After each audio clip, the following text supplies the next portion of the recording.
অনেকেরই একটা ভুল ধারণা থাকে যে চুলায় কেক তৈরি করা যায় না, কিন্তু আমার কাছে মনে হয় ওভেন থেকে চুলাতেই পারফেক্ট ভাবে কেক তৈরি করা যায়। সেই কেকটা হবে এইরকম সুপার স্পঞ্জি, কালারফুল এবং ভেতর থেকেও একদম ফ্লাপি। দেখতেই পাচ্ছেন কত বেশি সুন্দর একটা কেক আমি চুলায় তৈরি করেছি মাত্র 2টা ডিম দিয়ে।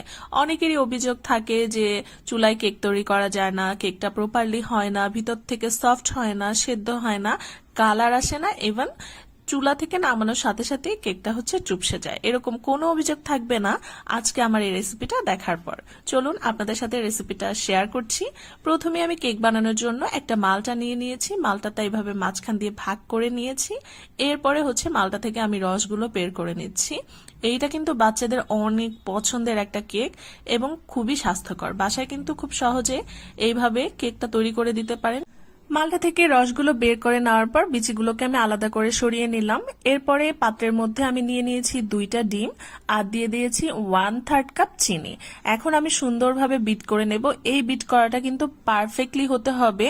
এখানে বিট করাটা যত বেশি পারফেক্ট হবে আপনার কেকটা কিন্তু তত বেশি স্পঞ্জি হবে, প্লাস ওই যে চুলা থেকে নামানোর পরে চুপসে যাওয়ার সম্ভাবনা থাকবে না। সুতরাং ডিম আর চিনির যে এই যে পারফেকশনটা এখানেই আপনাকে করে নিতে হবে। এরপরে আমার বিট করা হয়ে গিয়েছে, প্রায় বিট করে নিয়েছিলাম 8 থেকে 10 মিনিট। এরপর আমি মালটার রসটা দিয়ে দিয়েছি, বেকিং পাউডার দিয়ে দিলাম 1 চামচ, বেকিং সোডা দিয়ে দিয়েছি 1 চামচ, তেল ব্যবহার করেছি 3 চামচ আর হাফ কাপ ময়দা নিয়ে নিয়েছি। ময়দাটা কিন্তু আমি একবারই ইউজ করছি না, অল্প অল্প করে ইউজ করছি। আর একটা চামচের সাহায্যে কিন্তু খুব আলতো ভাবে এই বেটারটাকে তৈরি করে নিচ্ছি।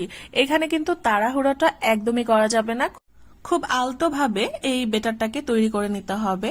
বুঝতেই পারছেন 2টা ডিমের জন্য কিন্তু আমি হাফ কাপ ময়দা ব্যবহার করেছি।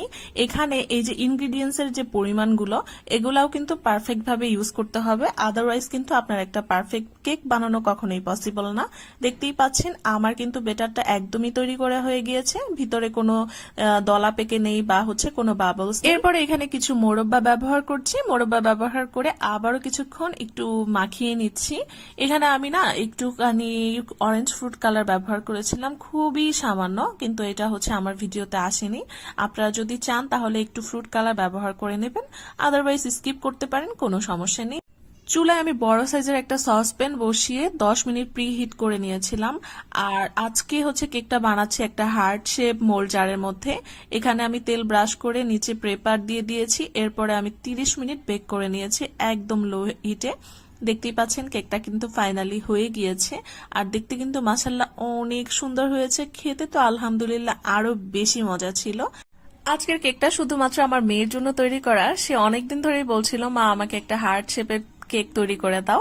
আর সপ্তাহে কিন্তু 2-3 দিন এই কেকটা আমাকে বানাতেই হয়। বিভিন্নভাবে কেকটা বানিয়ে দিই, যেটা খুবই স্বাস্থ্যকর বাচ্চার জন্য প্লাস বড়দের জন্য। আপনাদের জন্য কেকটা একটু কেটে দেখিয়ে দিচ্ছি ভিতরে কতটা বেশি সফট হয়েছে, প্লাস সেদ্ধও হয়েছে। আর চুলা থেকে নামানোর সাথে সাথে কিন্তু কেকটা একদমই চুপসে যায়নি। ডিমের পারফেকশনটা যদি আপনারা বুঝতে পারেন তাহলে কিন্তু আপনাদের কেক কখনোই চুপসে যাবে না। তো ফাইনালি কিন্তু আমার কেকটা হয়ে গিয়েছে, আর কেকটা কিন্তু অনেক বেশি সুপার সফট ছিল। আপনাদের কাছে যদি ভিডিওটা ভালো লাগে তাহলে আপনাদের টাইমলাইনে শেয়ার করে দিতে পারেন।